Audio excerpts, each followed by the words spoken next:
بسم الله الرحمن الرحيم. ألف لام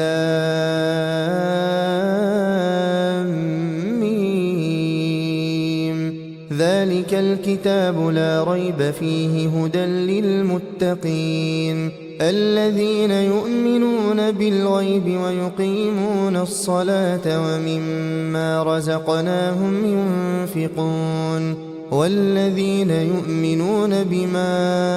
أنزل إليك وما أنزل من قبلك وبالآخرة هم يوقنون أولئك على هدى من ربهم وأولئك هم المفلحون. إن الذين كفروا سواء عليهم أأنذرتهم أم لم تنذرهم لا يؤمنون. ختم الله على قلوبهم وعلى سمعهم وعلى أبصارهم غشاوة ولهم عذاب عظيم. ومن الناس من يقول آمنا بالله وباليوم الآخر وما هم بمؤمنين يخادعون الله والذين آمنوا وما يخدعون إلا أنفسهم وما يشعرون. في قلوبهم مرض فزادهم الله مرضا ولهم عذاب أليم بما كانوا يكذبون. وإذا قيل لهم لا تفسدوا في الأرض قالوا إنما نحن مصلحون ألا إنهم هم المفسدون ولكن لا يشعرون. وإذا قيل لهم آمنوا كما آمن الناس قالوا أنؤمن كما آمن السفهاء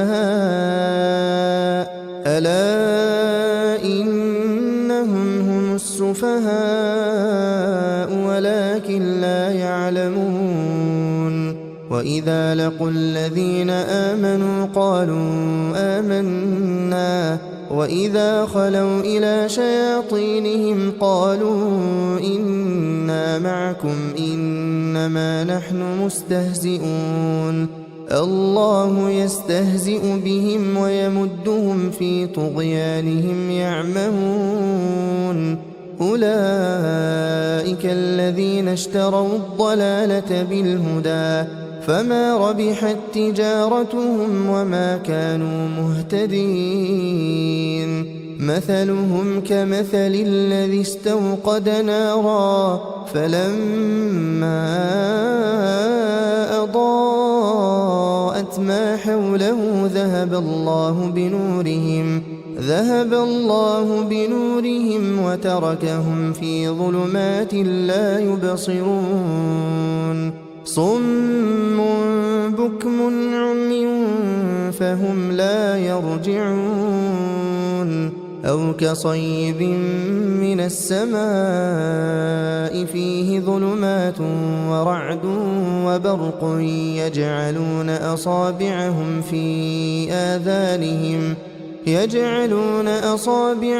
في آذانهم من الصواعق حذر الموت والله محيط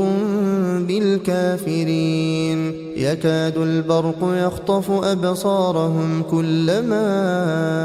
أضاء لهم مشوا فيه وإذا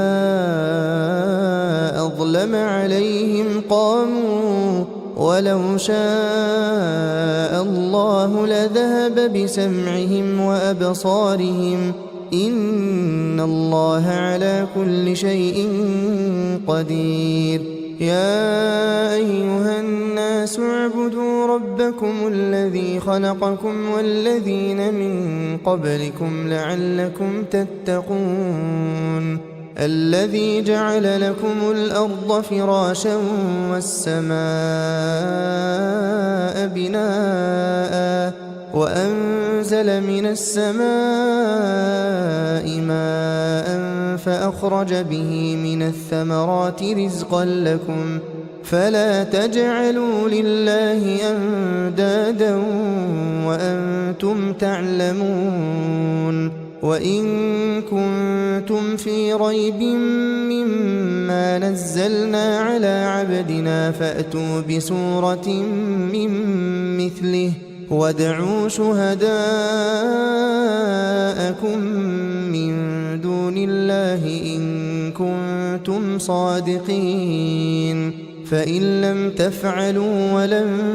تفعلوا فاتقوا النار التي وقودها الناس والحجارة أعدت للكافرين وبشر الذين آمنوا وعملوا الصالحات أن لهم جنات تجري من تحتها الأنهار كلما رزقوا منها من ثمرة رزقا قالوا هذا الذي رزقنا من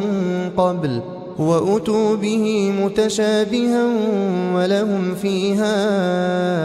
أزواج مطهرة وهم فيها خالدون إن الله لا يستحيي أن يضرب مثلا ما بعوضة فما فوقها فأما الذين آمنوا فيعلمون أنه الحق من ربهم وأما الذين كفروا فيقولون ماذا أراد الله بهذا مثلا يضل به كثيرا ويهدي به كثيرا وما يضل به إلا الفاسقين الذين ينقضون عهد الله من بعد ميثاقه ويقطعون ما أمر الله به أن يوصل ويفسدون في الأرض أولئك هم الخاسرون كيف تكفرون بالله وكنتم أمواتا فأحياكم ثم يميتكم ثم يحييكم ثم إليه ترجعون هو الذي خلق لكم ما في الأرض جميعا ثم استوى إلى السماء فسواهن 7 سماوات وهو بكل شيء عليم وإذ قال ربك للملائكة إني جاعل في الأرض خليفة قالوا أتجعل فيها من يفسد فيها ويسفك الدماء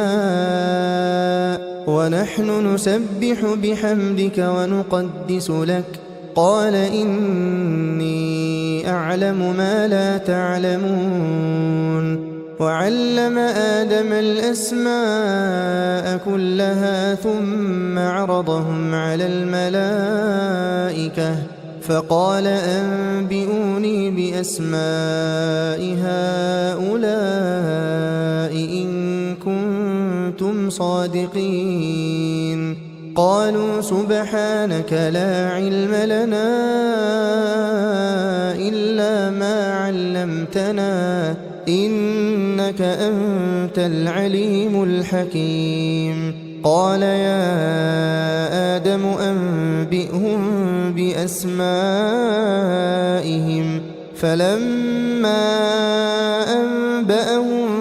بأسمائهم قال ألم أقل لكم إني أعلم غيب السماوات والأرض وأعلم ما تبدون وما كنتم تكتمون وإذ قلنا للملائكة اسجدوا لآدم فسجدوا إلا إبليس أبى واستكبر وكان من الكافرين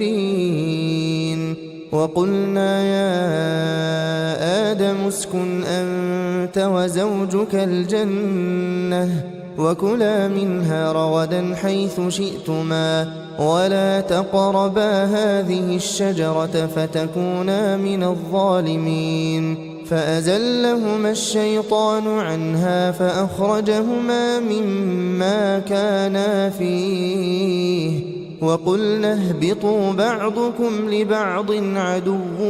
ولكم في الأرض مستقر ومتاع إلى حين فتلقى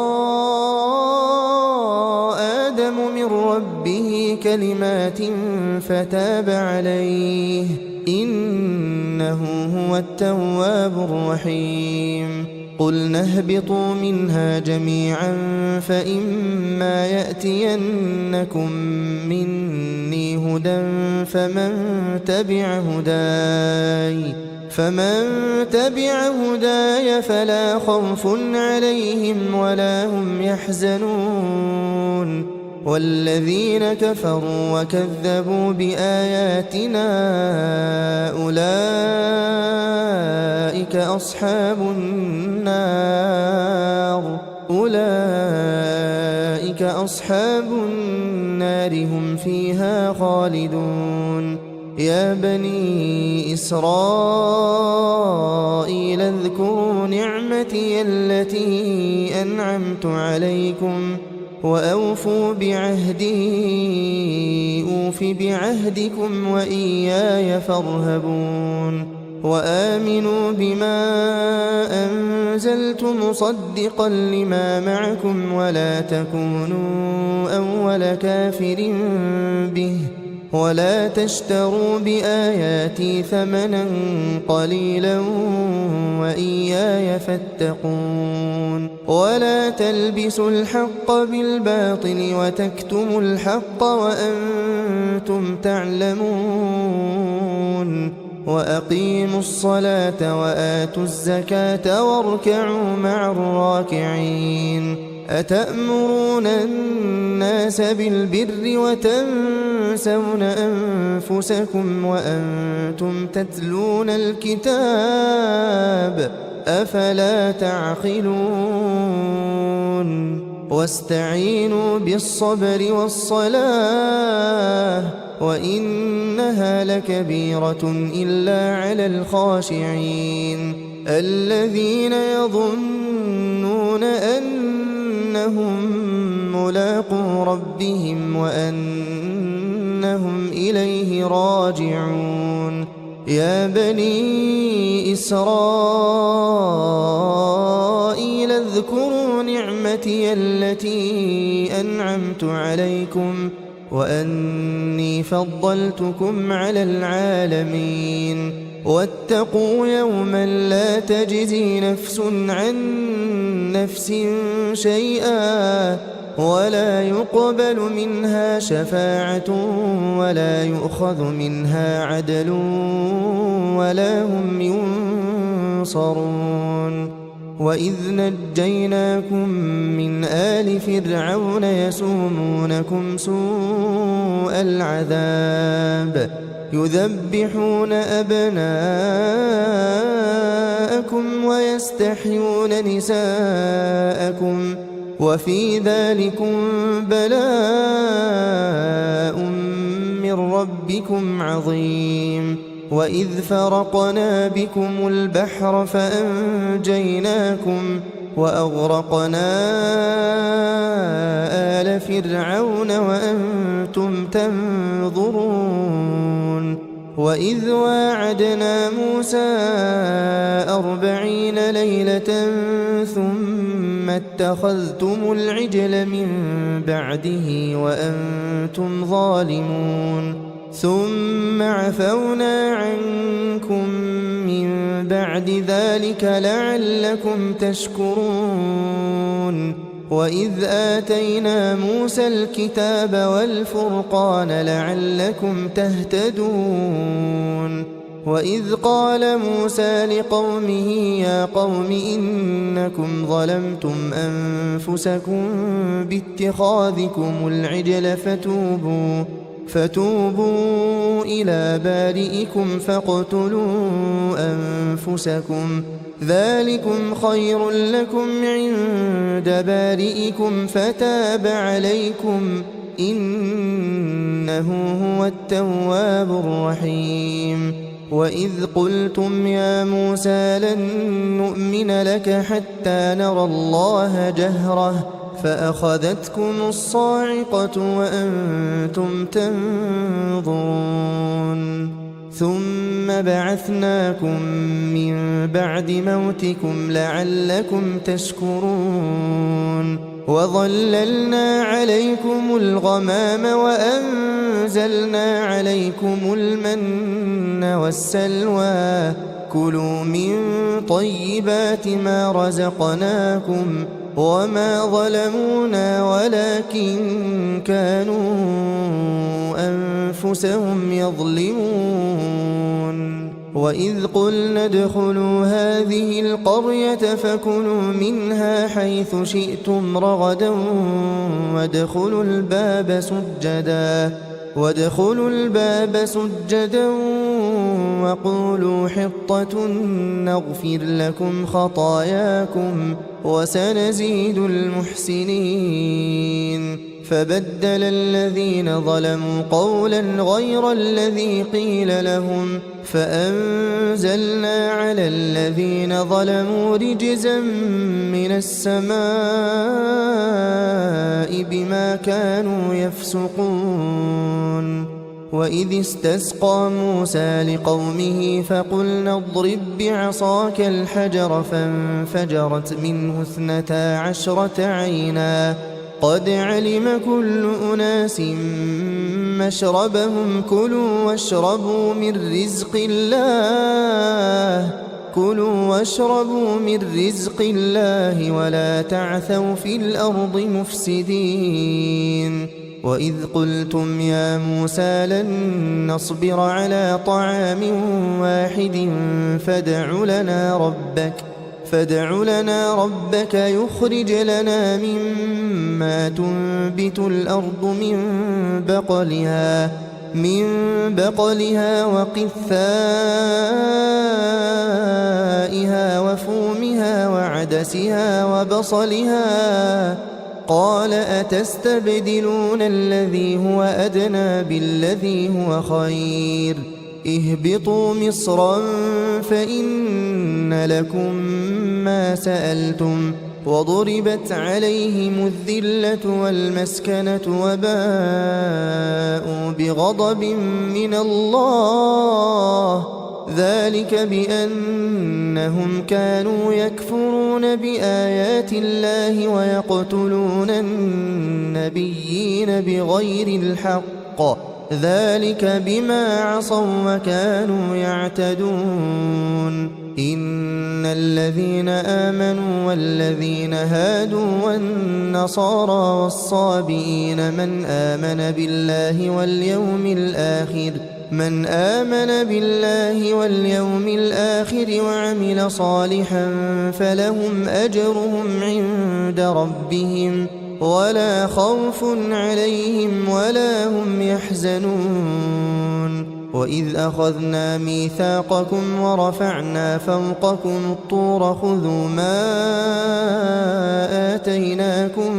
بقوة واذكروا ما فيه لعلكم تتقون. ثم توليتم من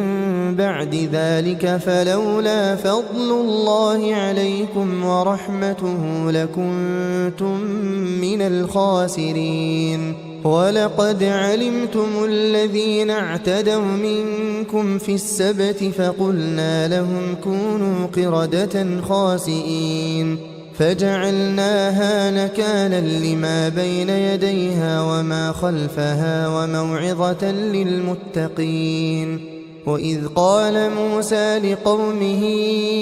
إن الله يأمركم أن تذبحوا بقرة قالوا أتتخذنا هزوا قال أعوذ بالله أن أكون من الجاهلين. قالوا ادع لنا ربك يبين لنا ما هي قال إنه يقول إنها بقرة لا فارض ولا بكر عوان بين ذلك فافعلوا ما تؤمرون قالوا ادع لنا ربك يبين لنا ما لونها قال إنه يقول إنها بقرة صفراء فاقع لونها تسر الناظرين قالوا ادع لنا ربك يبين لنا ما هي إن البقرة شابه علينا وإنا إن شاء الله لمهتدون قال إنه يقول إنها بقرة لا ذلول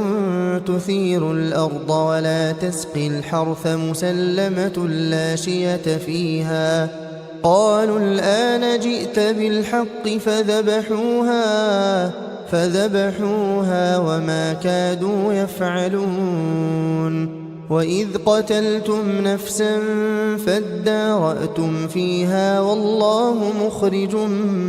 ما كنتم تكتمون فقلنا اضربوه ببعضها كذلك يحيي الله الموتى ويريكم آياته لعلكم تعقلون ثم قست قلوبكم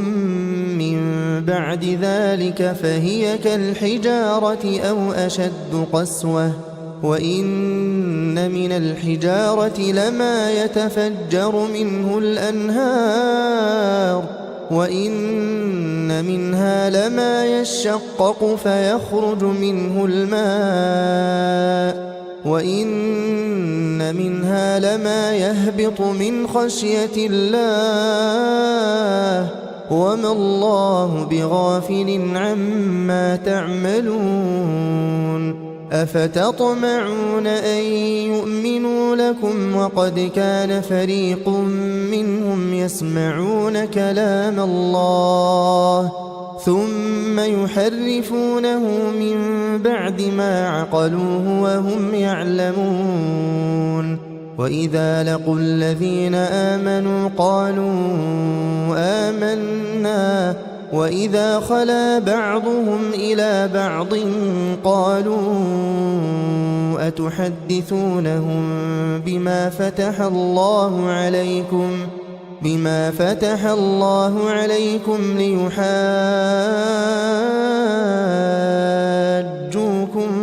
به عند ربكم أفلا تعقلون أولا يعلمون أن الله يعلم ما يسرون وما يعلنون ومنهم أميون لا يعلمون الكتاب إلا أماني وإن هم إلا يظنون فويل للذين يكتبون الكتاب بأيديهم ثم يقولون هذا من عند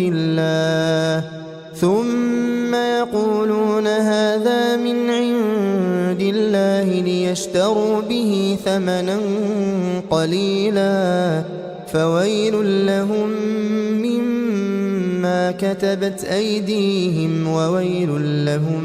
مما يكسبون وقالوا لن تمسنا النار إلا أياما معدودة قل أتخذتم عند الله عهدا فلن يخلف الله عهده أم تقولون على الله ما لا تعلمون بلى من كسب سيئة وأحاطت به خطيئته فأولئك أصحاب النار هم فيها خالدون والذين آمنوا وعملوا الصالحات أولئك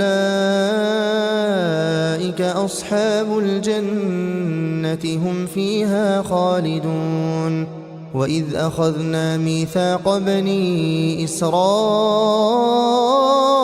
لا تعبدون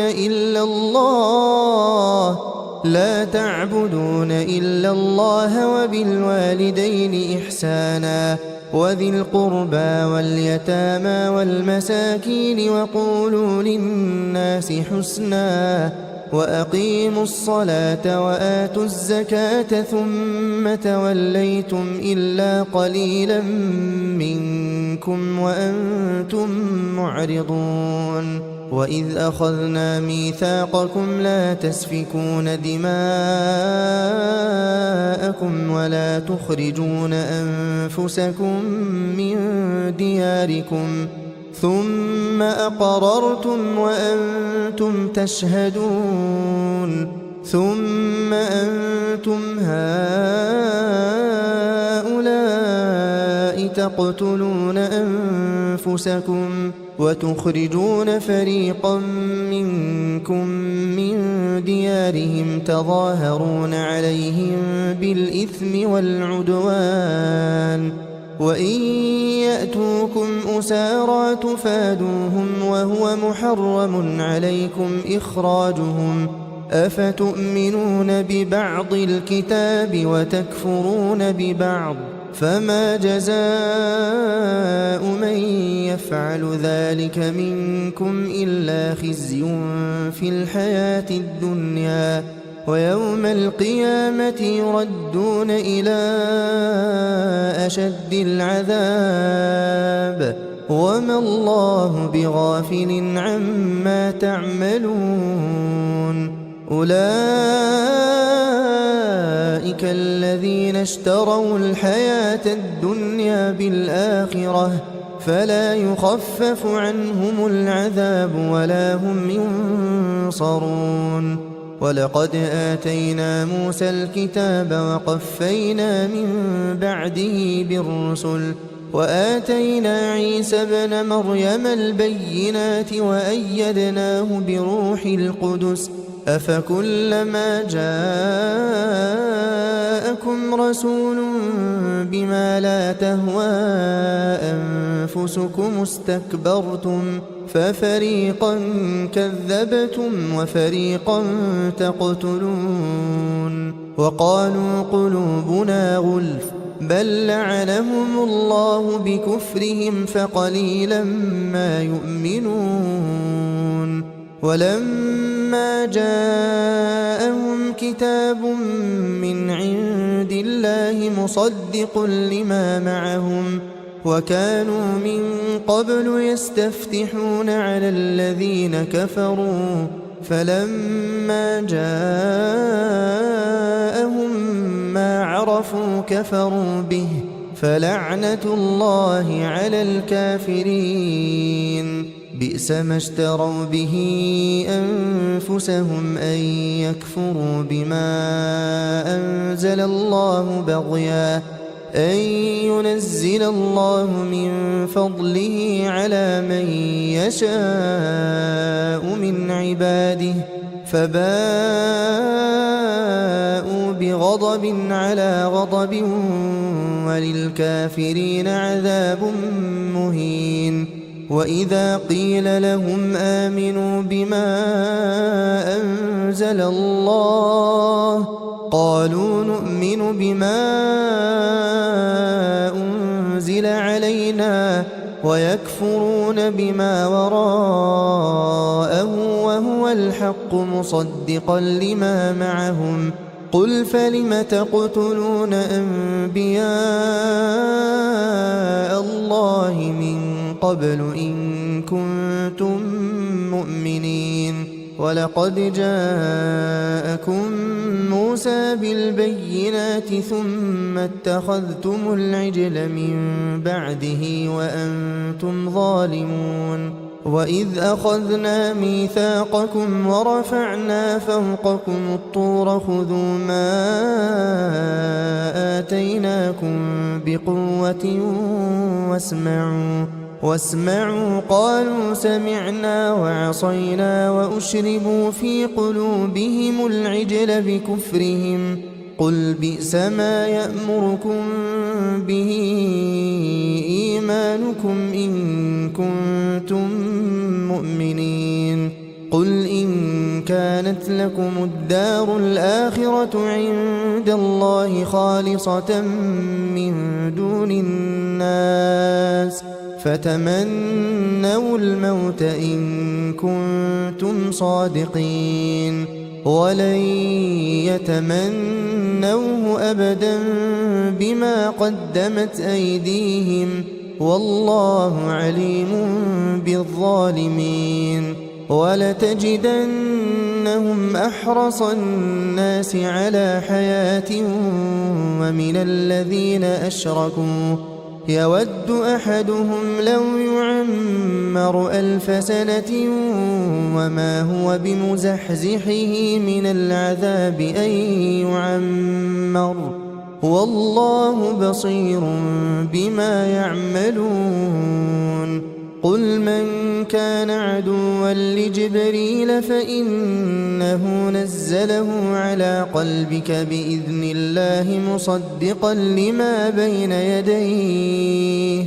مصدقا لما بين يديه وهدى وبشرى للمؤمنين من كان عدوا لله وملائكته ورسله وجبريل وميكال فإن الله عدو للكافرين ولقد أنزلنا إليك آيات بينات وما يكفر بها إلا الفاسقون أوكلما عاهدوا عهدا نبذه فريق منهم بل أكثرهم لا يؤمنون ولما جاءهم رسول من عند الله مصدق لما معهم نبذ فريق من الذين أوتوا الكتاب كتاب الله وراء ظهورهم نبذ فريق من الذين أوتوا الكتاب كتاب الله وراء ظهورهم كأنهم لا يعلمون واتبعوا ما تتلو الشياطين على ملك سليمان وما كفر سليمان ولكن الشياطين كفروا يعلمون الناس السحر وما أنزل على الملكين ببابل هاروت وماروت وما يعلمان من أحد حتى يقولا إنما نحن فتنة فلا تكفر فيتعلمون منهما ما يفرقون به بين المرء وزوجه وما هم بضارين به من أحد إلا بإذن الله ويتعلمون ما يضرهم ولا ينفعهم ولقد علموا لمن اشتراه ما له في الآخرة من خلاق ولبئس ما شروا به أنفسهم لو كانوا يعلمون ولو أنهم آمنوا واتقوا لمثوبة من عند الله خير لو كانوا يعلمون يا أيها الذين آمنوا لا تقولوا راعنا وقولوا انظرنا واسمعوا وللكافرين عذاب أليم ما يود الذين كفروا من أهل الكتاب ولا المشركين أن ينزل عليكم من خير من ربكم والله يختص برحمته من يشاء والله ذو الفضل العظيم ما ننسخ من آية أو ننسها نأت بخير منها أو مثلها ألم تعلم أن الله على كل شيء قدير ألم تعلم أن الله له ملك السماوات والأرض وما لكم من دون الله من ولي ولا نصير أم تريدون أن تسألوا رسولكم كما سئل موسى من قبل ومن يتبدل الكفر بالإيمان فقد ضل سواء السبيل ود كثير من أهل الكتاب لو يردونكم من بعد إيمانكم كفارا حسدا من عند أنفسهم من بعد ما تبين لهم الحق فاعفوا واصفحوا حتى يأتي الله بأمره إن الله على كل شيء قدير وأقيموا الصلاة وآتوا الزكاة وما تقدموا لأنفسكم من خير تجدوه عند الله إن الله بما تعملون بصير وقالوا لن يدخل الجنة إلا من كان هودا أو نصارى تلك أمانيهم قل هاتوا برهانكم إن كنتم صادقين بلى من أسلم وجهه لله وهو محسن فله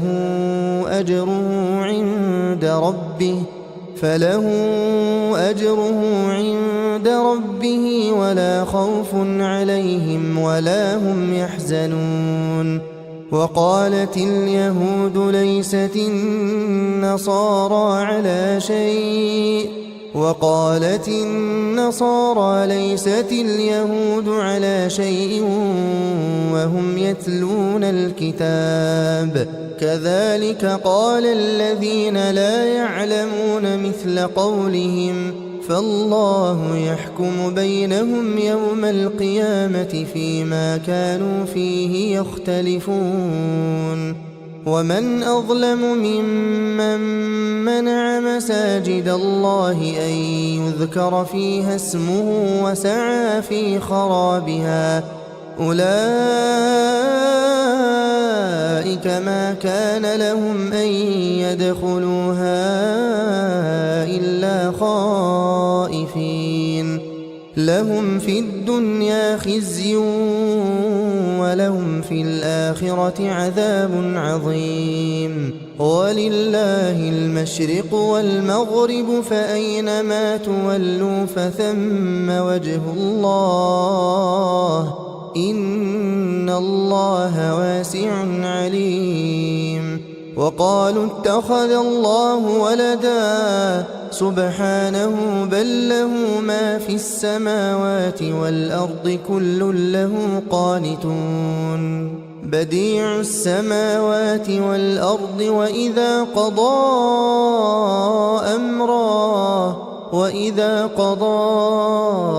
أمرا فإنما يقول له كن فيكون وقال الذين لا يعلمون لولا يكلمنا الله أو تأتينا آية كذلك قال الذين من قبلهم مثل قولهم تشابهت قلوبهم قد بينا الآيات لقوم يوقنون إنا أرسلناك بالحق بشيرا ونذيرا ولا تسأل عن أصحاب الجحيم ولن ترضى عنك اليهود ولا النصارى حتى تتبع ملتهم قل إن هدى الله هو الهدى ولئن اتبعت أهواءهم بعد الذي جاءك من العلم ما لك من الله من ولي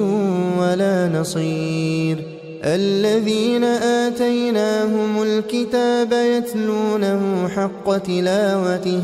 أولئك يؤمنون به ومن يكفر به فأولئك هم الخاسرون يا بني إسرائيل اذكروا نعمتي التي أنعمت عليكم وأني فضلتكم على العالمين واتقوا يوما لا تجزي نفس عن نفس شيئا ولا يقبل منها عدل ولا تنفعها شفاعة ولا هم ينصرون وإذ ابتلى إبراهيم ربه بكلمات فأتمهن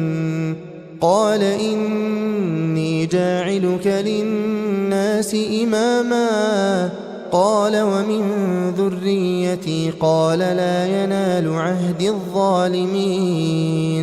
وإذ جعلنا البيت مثابة للناس وأمنا واتخذوا من مقام إبراهيم مصلى وعهدنا إلى إبراهيم وإسماعيل أن طهرا بيتي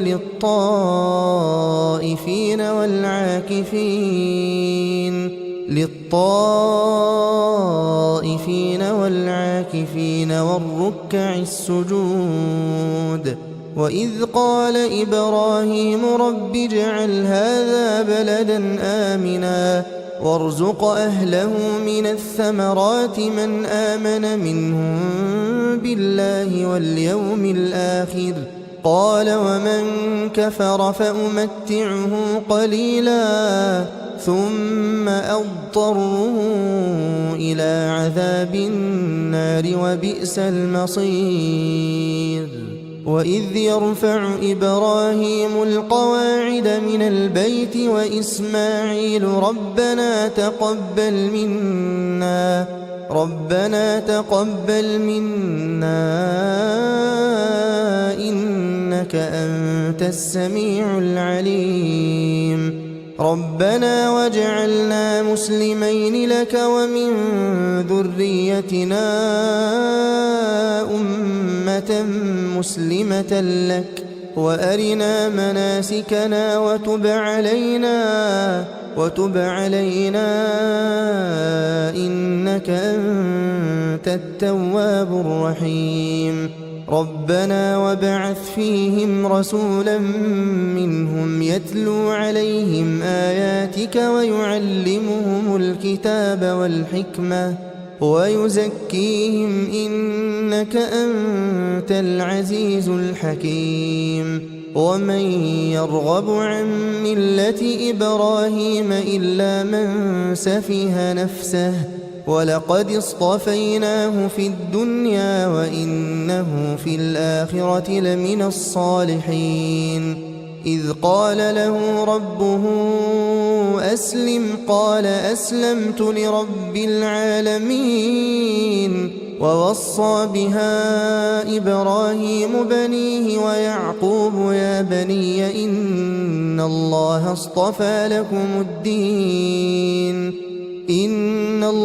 اصطفى لكم الدين فلا تموتن إلا وأنتم مسلمون أم كنتم شهداء إذ حضر يعقوب الموت إذ إذ قال لبنيه ما تعبدون من بعدي قالوا نعبد إلهك وإله آبائك إبراهيم وإسماعيل وإسحاق إلها واحدا ونحن له مسلمون تلك أمة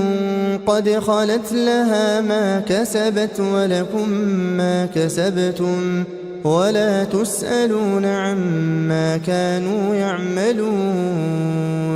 وقالوا كونوا هودا أو نصارى تهتدوا قل بل ملة إبراهيم حنيفا وما كان من المشركين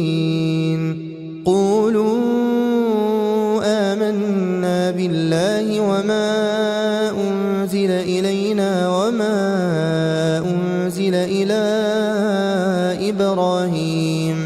وما أنزل إلى إبراهيم وإسماعيل وإسحاق ويعقوب والأسباط وما أوتي موسى وعيسى وما أوتي النبيون من ربهم لا نفرق بين أحد منهم ونحن له مسلمون فإن آمنوا بمثل ما آمنتم به فقد اهتدوا وإن تولوا فإنما هم في شقاق فسيكفيكهم الله وهو السميع العليم صبغة الله ومن أحسن من الله صبغة ونحن له عابدون قل أتحاجوننا في الله وهو ربنا وربكم ولنا أعمالنا ولكم أعمالكم ونحن له مخلصون أم تقولون إن إبراهيم وإسماعيل وإسحاق ويعقوب والأسباط كانوا هودا أو نصارى قل أأنتم أعلم أم الله ومن أظلم ممن كتم شهادة عنده من الله وما الله بغافل عما تعملون تلك أمة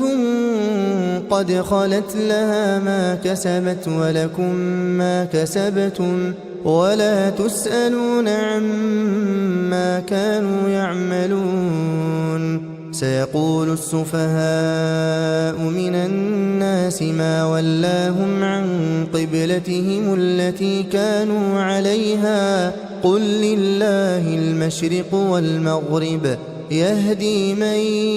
يشاء إلى صراط مستقيم وكذلك جعلناكم أمة وسطا لتكونوا شهداء على الناس ويكون الرسول عليكم شهيدا وما جعلنا القبلة التي كنت عليها إلا لنعلم من يتبع الرسول ممن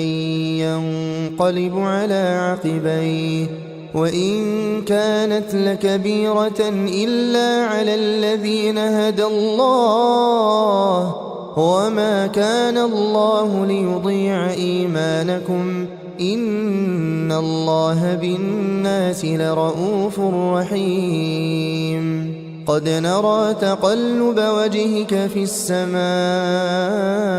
فلنولينك قبلة ترضاها فول وجهك شطر المسجد الحرام وحيث ما كنتم فولوا وجوهكم شطره وإن الذين أوتوا الكتاب ليعلمون أنه الحق من ربهم وما الله بغافل عما يعملون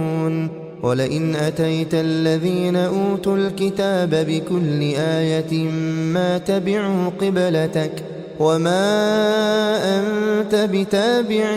قبلتهم وما بعضهم بتابع قبلة بعض ولئن اتبعت أهواءهم من بعد ما جاءك من العلم إنك إذا لمن الظالمين الذين آتيناهم الكتاب يعرفونه كما يعرفون أبناءهم وإن فريقا منهم ليكتمون الحق وهم يعلمون الحق من ربك فلا تكونن من الممترين ولكل وجهة هو موليها فاستبقوا الخيرات أينما تكونوا يأت بكم الله جميعا إن الله على كل شيء قدير ومن حيث خرجت فول وجهك شطر المسجد الحرام وإنه للحق من ربك وما الله بغافل عما تعملون ومن حيث خرجت فول وجهك شطر المسجد الحرام وحيث ما كنتم فولوا وجوهكم شطره لئلا يكون للناس عليكم حجة إلا الذين ظلموا منهم فلا تخشوهم واخشوني ولأتم نعمتي عليكم ولعلكم تهتدون كما أرسلنا فيكم رسولا منكم يتلو عليكم آياتنا ويزكيكم ويعلمكم الكتاب والحكمة ويعلمكم ما لم تكونوا تعلمون فاذكروني أذكركم واشكروا لي ولا تكفرون يا أيها الذين آمنوا استعينوا بالصبر والصلاة إن الله مع الصابرين ولا تقولوا لمن يقتل في سبيل الله أموات بل أحياء ولكن لا تشعرون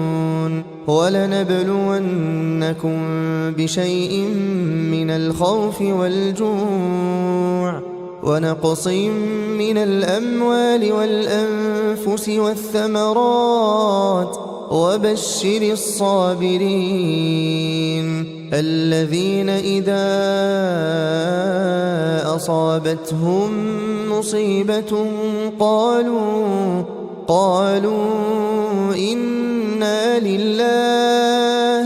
إنا لله وإنا إليه راجعون أولئك عليهم صلوات من ربهم ورحمة وأولئك هم المهتدون إن الصفا والمروة من شعائر الله فمن حج البيت أو اعتمر فلا جناح عليه أن يطوف بهما ومن تطوع خيرا فإن الله شاكر عليم إن الذين يكتمون ما أنزلنا من البينات والهدى من بعد ما بيناه للناس في الكتاب أولئك يلعنهم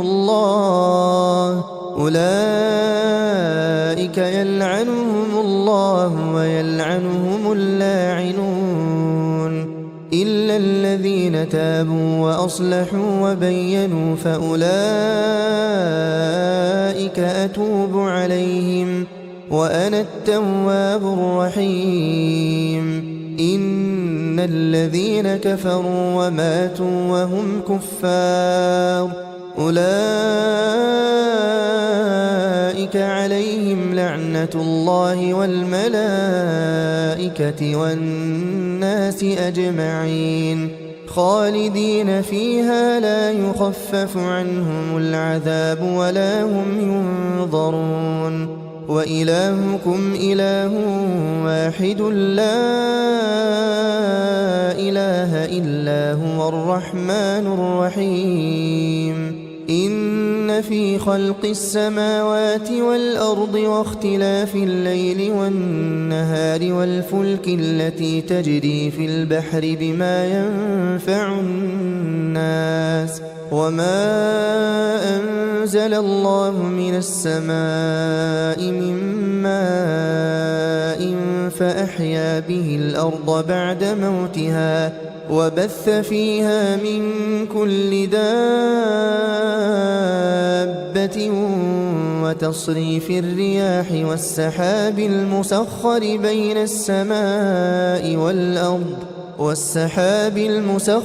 بين السماء والأرض لآيات لقوم يعقلون ومن الناس من يتخذ من دون الله أندادا يحبونهم كحب الله والذين آمنوا أشد حبا لله ولو يرى الذين ظلموا إذ يرون العذاب أن القوة لله جميعا وأن الله شديد العذاب إذ تبرأ الذين اتبعوا من الذين اتبعوا ورأوا العذاب وتقطعت بهم الأسباب وقال الذين اتبعوا لو أن لنا كرة فنتبرأ منهم كما تبرأوا منا كذلك يريهم الله أعمالهم حسرات عليهم وما هم بخارجين من النار يا أيها الناس كلوا مما في الأرض حلالا طيبا ولا تتبعوا خطوات الشيطان إنه لكم عدو مبين إنما يأمركم بالسوء والفحشاء وأن تقولوا على الله ما لا تعلمون وإذا قيل لهم اتبعوا ما أنزل الله قالوا بل نتبع ما ألفينا عليه آباءنا أولو كان آباؤهم لا يعقلون شيئا ولا يهتدون ومثل الذين كفروا كمثل الذي ينعق بما لا يسمع إلا دعاء ونداء صم بكم عمي فهم لا يعقلون يا أيها الذين آمنوا كلوا من طيبات ما رزقناكم واشكروا لله إن كنتم إياه تعبدون إنما حرم عليكم الميتة والدم ولحم الخنزير وما أهل به لغير الله فمن اضطر غير باغ ولا عاد فلا إثم عليه إن الله غفور رحيم إن الذين يكتمون ما أنزل الله من الكتاب ويشترون به ثمنا قليلا أولئك ما يأكلون في بطونهم إلا النار ولا يكلمهم الله يوم القيامة ولا يزكيهم ولهم عذاب أليم أولئك الذين اشتروا الضلالة بالهدى والعذاب بالمغفرة فما أصبرهم على النار ذلك بأن الله نزل الكتاب بالحق وإن الذين اختلفوا في الكتاب لفي شقاق بعيد ليس البر أن تولوا وجوهكم قبل المشرق والمغرب ولكن البر من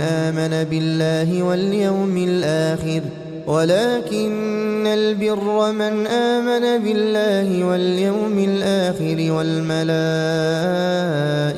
والكتاب والنبيين وآتى المال على حبه ذوي القربى واليتامى والمساكين وابن السبيل والسائلين وفي الرقاب وأقام الصلاة وآتى الزكاة والموفون بعهدهم إذا عاهدوا والصابرين في البأساء والضراء وحين البأس أولئك الذين صدقوا وأولئك هم المتقون يا أيها الذين آمنوا كتب عليكم القصاص في القتلى الحر بالحر والعبد بالعبد والأنثى بالأنثى فمن عفي له من أخيه شيء فاتباع بالمعروف وأداء إليه بإحسان ذلك تخفيف من ربكم ورحمة فمن اعتدى بعد ذلك فله عذاب أليم ولكم في القصاص حياة يا أولي الألباب لعلكم تتقون كتب عليكم إذا حضر أحدكم الموت إن ترك خيرا الوصية للوالدين والأقربين بالمعروف حقا على المتقين فمن بدله بعدما سمعه فإنما إثمه على الذين يبدلونه إن الله سميع عليم فمن خاف من موص جنفا أو إثما فأصلح بينهم فلا إثم عليه إن الله غفور رحيم يا أيها الذين آمنوا كتب عليكم الصيام كما كتب على الذين من قبلكم لعلكم تتقون أياما معدودات فمن كان منكم مريضا أو على سفر فعدة من أيام أخر وعلى الذين يطيقونه فدية طعام مسكين فمن تطوع خيرا فهو خير له وأن تصوموا خير لكم إن كنتم تعلمون شهر رمضان الذي أنزل فيه القرآن هدى للناس وبينات من الهدى والفرقان فمن شهد منكم الشهر فليصمه ومن كان مريضا أو على سفر فعدة من أيام أخر يريد الله بكم اليسر ولا يريد بكم العسر ولتكملوا العدة ولتكبروا الله على ما هداكم ولعلكم تشكرون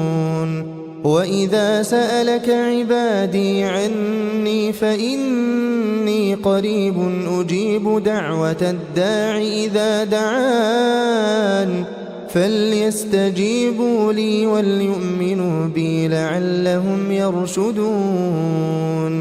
أحل لكم ليلة الصيام الرفث إلى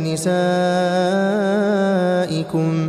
هن لباس لكم وأنتم لباس لهن علم الله أنكم كنتم تختانون أنفسكم فتاب عليكم وعفى عنكم فالآن باشروهن وابتغوا ما كتب الله لكم وكلوا واشربوا حتى يتبين لكم الخيط الأبيض من الخيط الأسود من الفجر ثم أتموا الصيام إلى الليل ولا تباشروهن وأنتم عاكفون في المساجد تلك حدود الله فلا تقربوها كذلك يبين الله آياته للناس لعلهم يتقون ولا تأكلوا أموالكم بينكم بالباطل وتدلوا بها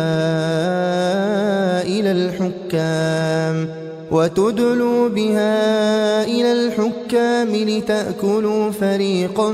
من أموال الناس بالإثم وأنتم تعلمون يسألونك عن الأهلة قل هي مواقيت للناس والحج وليس البر بأن تأتوا البيوت من ظهورها ولكن البر من اتقى وأتوا البيوت من أبوابها واتقوا الله لعلكم تفلحون وقاتلوا في سبيل الله الذين يقاتلونكم ولا تعتدوا إن الله لا يحب المعتدين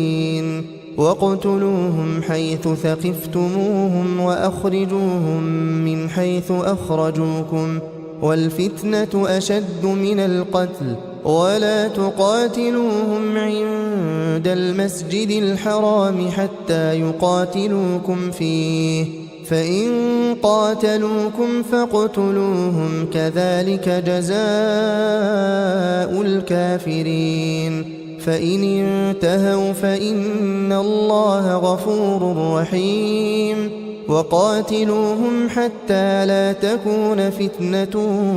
ويكون الدين لله فإن انتهوا فلا عدوان إلا على الظالمين الشهر الحرام بالشهر الحرام والحرمات قصاص فمن اعتدى عليكم فاعتدوا عليه بمثل ما اعتدى عليكم واتقوا الله واعلموا أن الله مع المتقين وأنفقوا في سبيل الله ولا تلقوا بأيديكم إلى التهلكة وأحسنوا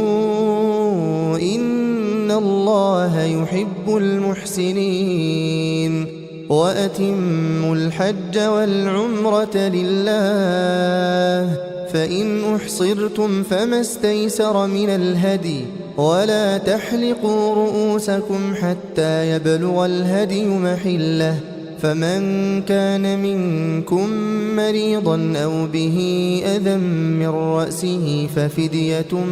من صيام أو صدقة أو نسك فإذا أمنتم فمن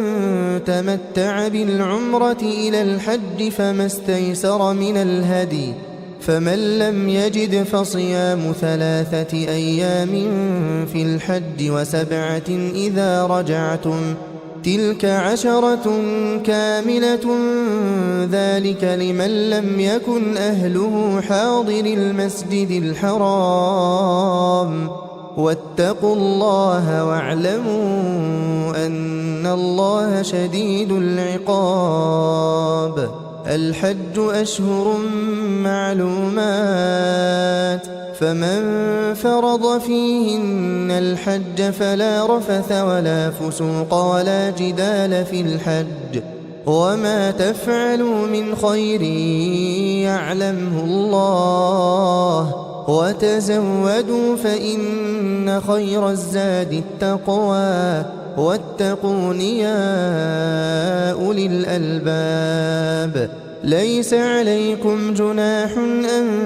تبتغوا فضلا من ربكم، فإذا أفضتم من عرفات فاذكروا الله عند المشعر الحرام، واذكروه كما هداكم وإن كنتم من قبله لمن الضالين. ثم أفيضوا من حيث أفاض الناس واستغفروا الله إن الله غفور رحيم. فإذا قضيتم مناسككم فاذكروا الله كذكركم آباءكم أو أشد ذكرا. فمن الناس من يقول ربنا آتنا في الدنيا وما له في الآخرة من خلاق، ومنهم من يقول ربنا آتنا في الدنيا حسنة وفي الآخرة حسنة وقنا عذاب النار. أولئك لهم نصيب مما كسبوا والله سريع الحساب. واذكروا الله في أيام معدودات، فمن تعجل في يومين فلا إثم عليه، ومن تأخر فلا إثم عليه لمن اتقى. واتقوا الله واعلموا أنكم إليه تحشرون. ومن الناس من يعجبك قوله في الحياة الدنيا ويشهد الله على ما في قلبه وهو ألد الخصام. وإذا تولى سعى في الأرض ليفسد فيها ويهلك الحرث والنسل والله لا يحب الفساد. وإذا قيل له اتق الله أخذته العزة بالإثم فحسبه جهنم ولبئس المهاد. ومن الناس من يشري نفسه ابتغاء مرضات الله والله رؤوف بالعباد. يا أيها الذين آمنوا ادخلوا في السلم كافة ولا تتبعوا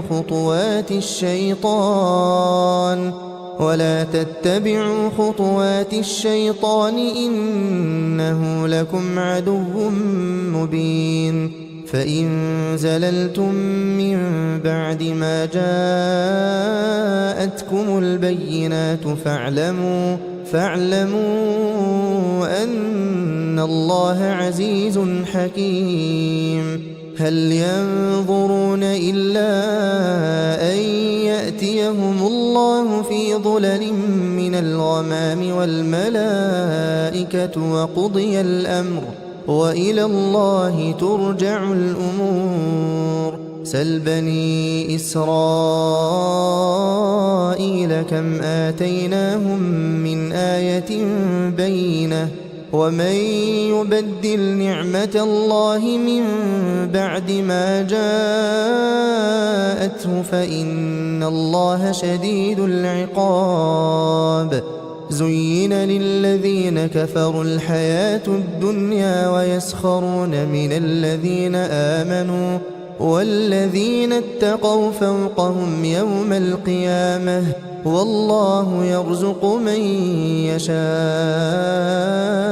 بغير حساب. كان الناس أمة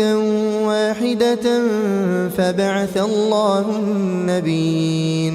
فبعث الله النبيين مبشرين ومنذرين وأنزل معهم الكتاب بالحق وأنزل معهم الكتاب بالحق ليحكم بين الناس فيما اختلفوا فيه وما اختلف فيه إلا الذين أوتوه من بعد ما جاءتهم البينات بغيا بينهم فهدى الله الذين آمنوا لما اختلفوا فيه من الحق بإذنه والله يهدي من يشاء إلى صراط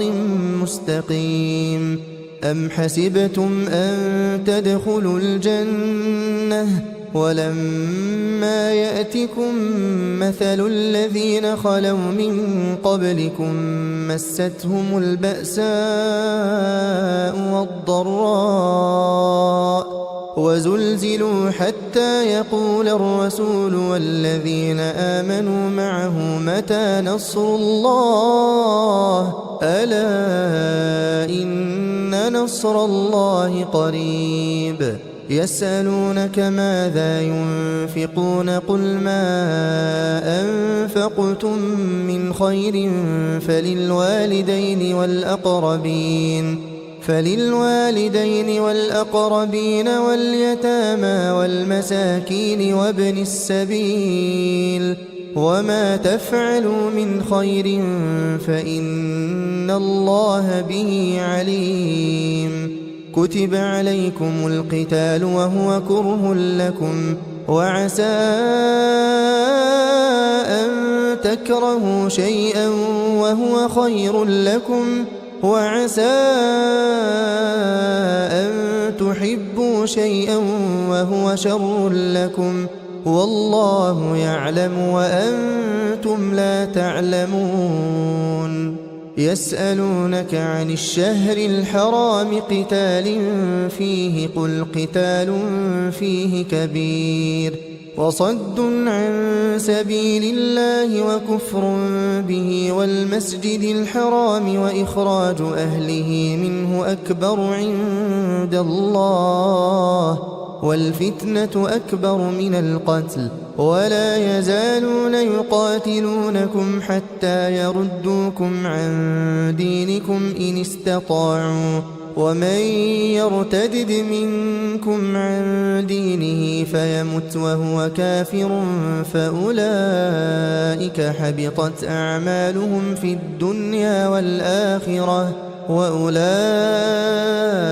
أصحاب النار هم فيها خالدون. إن الذين آمنوا والذين هاجروا وجاهدوا في سبيل الله أولئك يرجون رحمة الله والله غفور رحيم. يسألونك عن الخمر والميسر قل فيهما إثم كبير ومنافع للناس وإثمهما أكبر من نفعهما ويسألونك ماذا ينفقون قل العفو كذلك يبين الله لكم الآيات لعلكم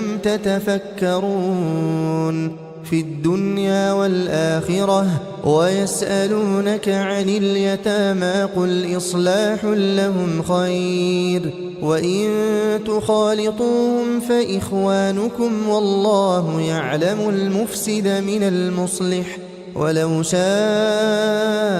الله لأعنتكم إن الله عزيز حكيم. ولا تنكحوا المشركات حتى يؤمن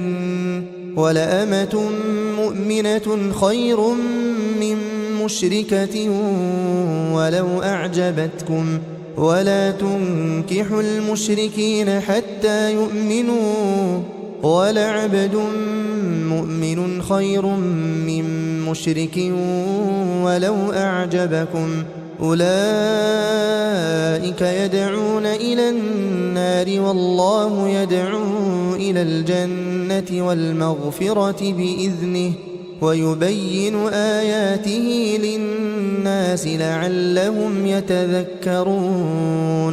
ويسألونك عن المحيض قل هو أذى فاعتزلوا النساء في المحيض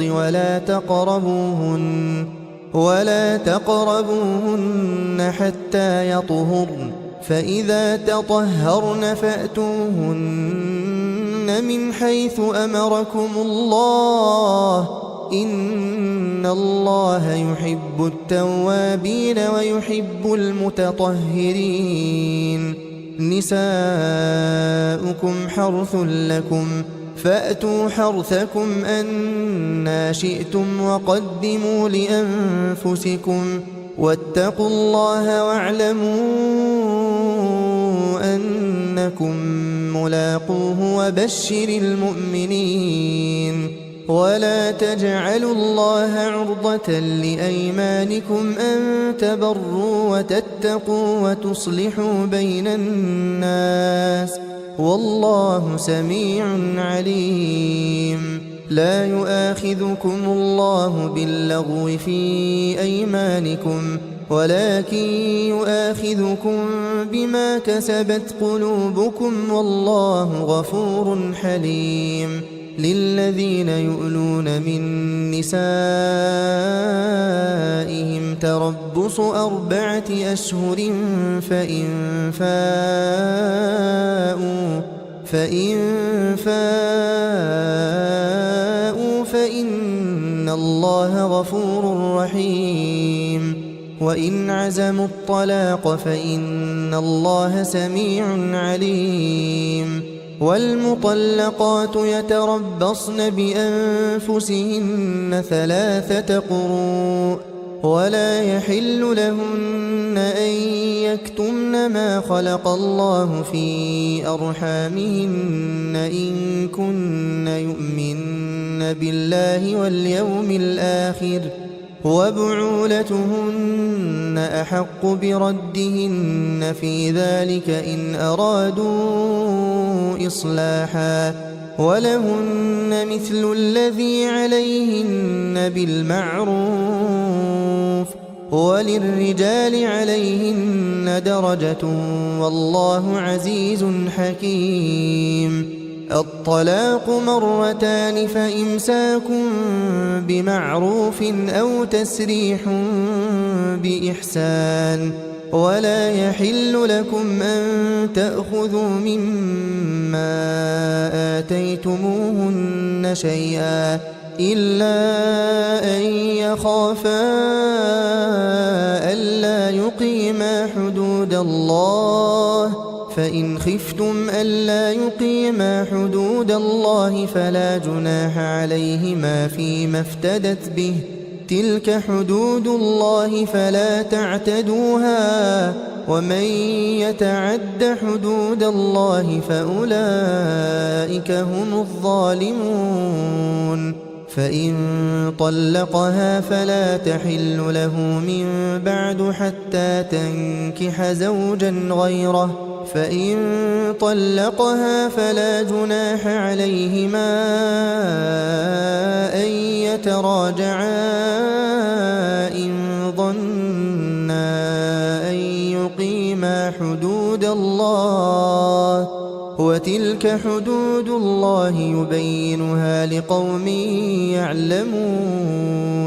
وإذا طلقتم النساء فبلغن أجلهن فأمسكوهن بمعروف أو سرحوهن بمعروف ولا تمسكوهن ضرارا لتعتدوا ومن يفعل ذلك فقد ظلم نفسه ولا تتخذوا آيات الله هزوا واذكروا نعمة الله عليكم وما أنزل عليكم من الكتاب والحكمة يعظكم به واتقوا الله واعلموا أن الله بكل شيء عليم وإذا طلقتم النساء فبلغن أجلهن فلا تعضلوهن أن ينكحن أزواجهن إذا تراضوا بينهم بالمعروف، ذلك يوعظ به من كان منكم يؤمن بالله واليوم الآخر، ذلكم أزكى لكم وأطهر، والله يعلم وأنتم لا تعلمون. والوالدات يرضعن أولادهن حولين كاملين لمن أراد أن يتم الرضاعة، وعلى المولود له رزقهن وكسوتهن بالمعروف، لا تكلف نفس إلا وسعها، لا تضار والدة بولدها ولا مولود له بولده، وعلى الوارث مثل ذلك، فإن أرادا فصالا عن تراض منهما وتشاور فلا جناح عليهما. وإن أردتم أن تسترضعوا أولادكم فلا جناح عليكم إذا سلمتم ما آتيتم بالمعروف، واتقوا الله واعلموا أن الله بما تعملون بصير. والذين يتوفون منكم ويذرون أزواجا يتربصن بأنفسهن 4 أشهر وعشرا، فإذا بلغن أجلهن فلا جناح عليكم فيما فعلن في أنفسهن بالمعروف، والله بما تعملون خبير. ولا جناح عليكم فيما عرضتم به من خطبة النساء أو أكننتم في أنفسكم، علم الله أنكم ستذكرونهن ولكن لا تواعدوهن سرا إلا أن تقولوا قولا معروفا، ولا تعزموا عقدة النكاح حتى يبلغ الكتاب أجله، واعلموا أن الله يعلم ما في أنفسكم فاحذروه، واعلموا أن الله غفور حليم. لا جناح عليكم إن طلقتم النساء ما لم تمسوهن أو تفرضوا لهن فريضة، ومتعوهن على الموسع قدره وعلى المقتر قدره متاعا بالمعروف حقا على المحسنين. وإن طلقتموهن من قبل أن تمسوهن وقد فرضتم لهن فريضة فنصف ما فرضتم إلا أن يعفون أو يعفو الذي بيده عقدة النكاح، وأن تعفوا أقرب للتقوى، ولا تنسوا الفضل بينكم، إن الله بما تعملون بصير. حافظوا على الصلوات والصلاة الوسطى وقوموا لله قانتين، فإن خفتم فرجالا أو ركبانا، فإذا أمنتم فاذكروا الله كما علمكم ما لم تكونوا تعلمون. والذين يتوفون منكم ويذرون أزواجا وصية لأزواجهم متاعا إلى الحول غير إخراج، فإن خرجن فلا جناح عليكم فيما فعلن في أنفسهن من معروف، والله عزيز حكيم. وللمطلقات متاع بالمعروف حقا على المتقين كذلك يبين الله لكم آياته لعلكم تعقلون ألم تر إلى الذين خرجوا من ديارهم وهم ألوف حذر الموت فقال لهم الله موتوا ثم أحياهم إن الله لذو فضل على الناس ولكن أكثر الناس لا يشكرون وقاتلوا في سبيل الله واعلموا أن الله سميع عليم من ذا الذي يقرض الله قرضا حسنا فيضاعفه له أضعافا كثيرة والله يقبض ويبسط وإليه ترجعون ألم تر إلى الملأ من بني إسرائيل من بعد موسى إذ قالوا لنبي لهم ابعث لنا ملكا نقاتل في سبيل الله قال هل عسيتم إن كتب عليكم القتال ألا تقاتلوا قالوا وما لنا ألا نقاتل في سبيل الله وقد أخرجنا من ديارنا وأبنائنا فلما كتب عليهم القتال تولوا إلا قليلا منهم والله عليم بالظالمين وقال لهم نبيهم إن الله قد بعث لكم طالوت ملكا قالوا أنى يكون له الملك علينا ونحن أحق بالملك منه ولم يؤت سعة من المال قال إن الله اصطفاه عليكم وزاده بسطة في العلم والجسم والله يؤتي ملكه من يشاء والله واسع عليم وقال لهم نبيهم إن آية ملكه أن يأتيكم التابوت فيه سكينة من ربكم وبقية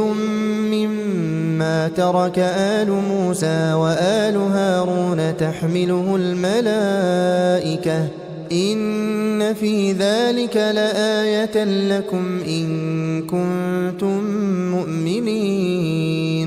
فلما فصل طالوت بالجنود قال إن الله مبتليكم بنهر فمن شرب منه فليس مني ومن لم يطعمه فإنه مني إلا من اغترف غرفة بيده فشربوا منه إلا قليلا منهم فلما جاوزه هو والذين آمنوا معه قالوا لا طاقة لنا اليوم بجالوت وجنوده قال الذين يظنون أنهم ملاقو الله كم من فئة قليلة غلبت فئة كثيرة بإذن الله والله مع الصابرين ولما برزوا لجالوت وجنوده قالوا ربنا أفرغ علينا صبرا وثبت أقدامنا وانصرنا على القوم الكافرين فهزموهم بإذن الله وقتل داود جالوت وآتاه الله الملك والحكمة وعلمه مما يشاء ولولا دفع الله الناس بعضهم ببعض لفسدت الأرض ولكن الله ذو فضل على العالمين تلك آيات الله نتلوها عليك بالحق وإنك لمن المرسلين تلك الرسل فضلنا بعضهم على بعض منهم من كلم الله ورفع بعضهم درجات وآتينا عيسى ابن مريم البينات وأيدناه بروح القدس ولو شاء الله ما اقتتل الذين من بعدهم من بعد ما جاءتهم البينات ولكن اختلفوا فمنهم من آمن ومنهم من كفر ولو شاء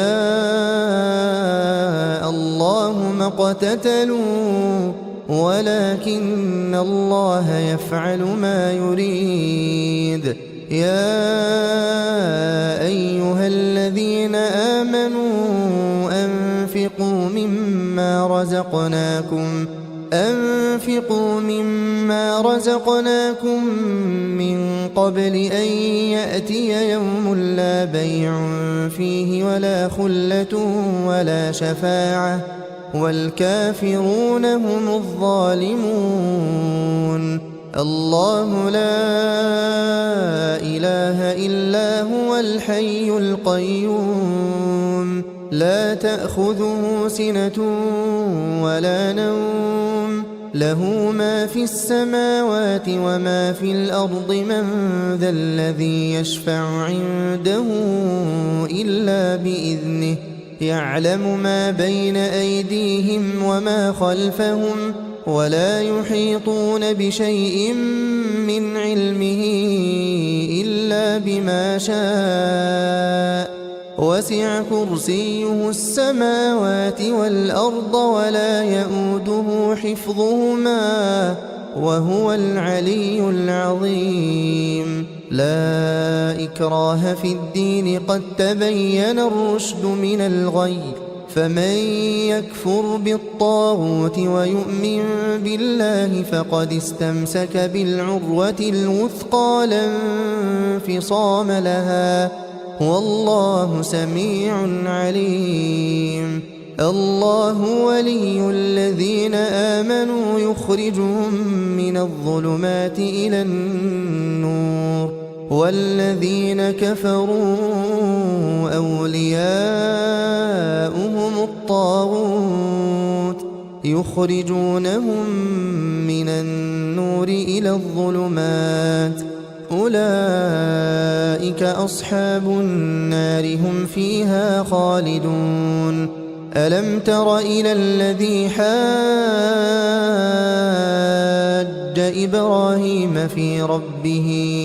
أن آتاه الله الملك إذ قال إبراهيم ربي الذي يحيي ويميت قال أنا أحيي وأميت قال إبراهيم فإن الله يأتي بالشمس من المشرق فأت بها من المغرب فبهت الذي كفر والله لا يهدي القوم الظالمين أو كالذي مر على قرية وهي خاوية على عروشها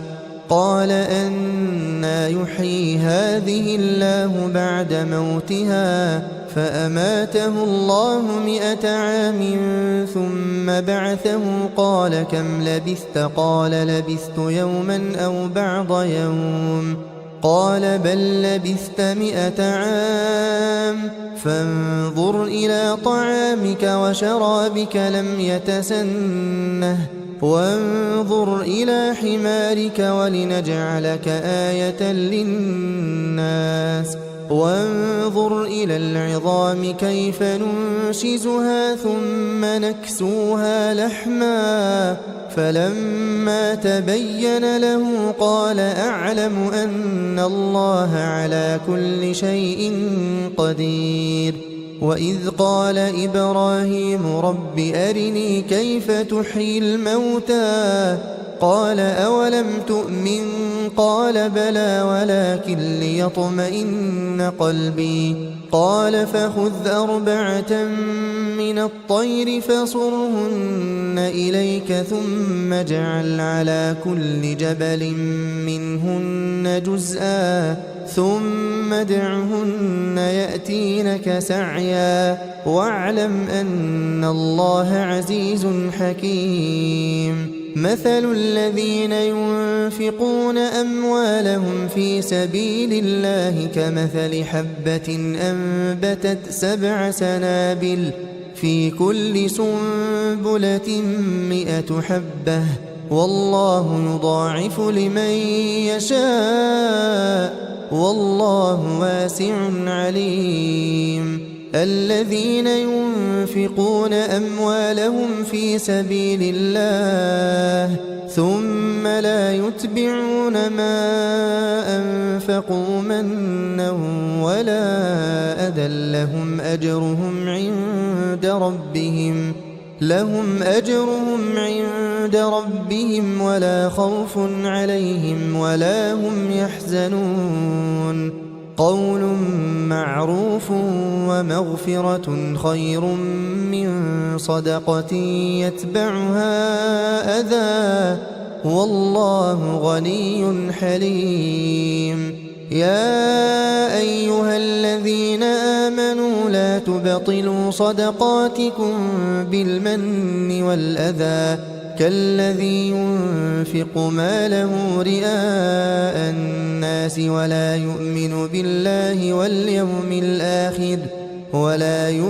بالله واليوم الآخر فمثله كمثل صفوان عليه تراب فأصابه وابل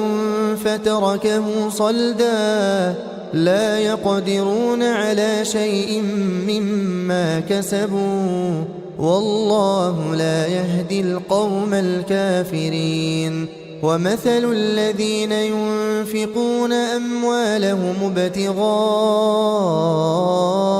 مرضات الله وتثبيتا من أنفسهم كمثل جنة بربوة أصابها وابل فآتت أكلها ضعفين فإن لم يصبها وابل فطل والله بما تعملون بصير أيود أحدكم أن تكون له جنة من نخيل وأعناب تجري من تحتها الأنهار له فيها من كل الثمرات وأصابه الكبر وله ذرية ضعفاء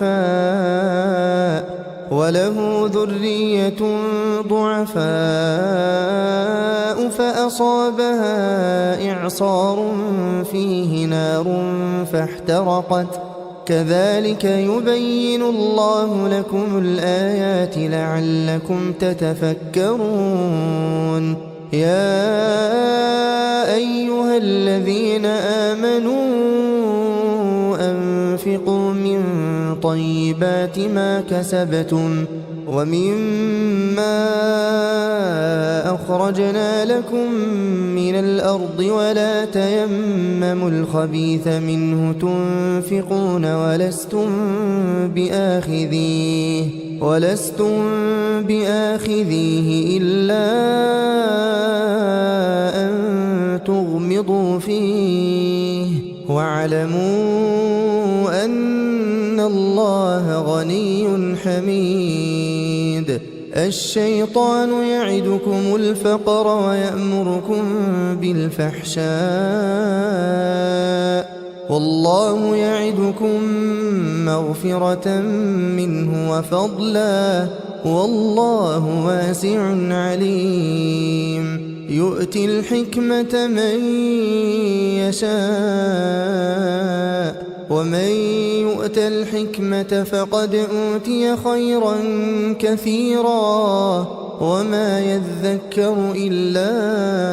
أولو الألباب وما أنفقتم من نفقة أو نذرتم من نذر فإن الله يعلمه وما للظالمين من أنصار إن تبدوا الصدقات فنعما هي وإن تخفوها وتؤتوها الفقراء فهو خير لكم ويكفر عنكم من سيئاتكم والله بما تعملون خبير ليس عليك هداهم ولكن الله يهدي من يشاء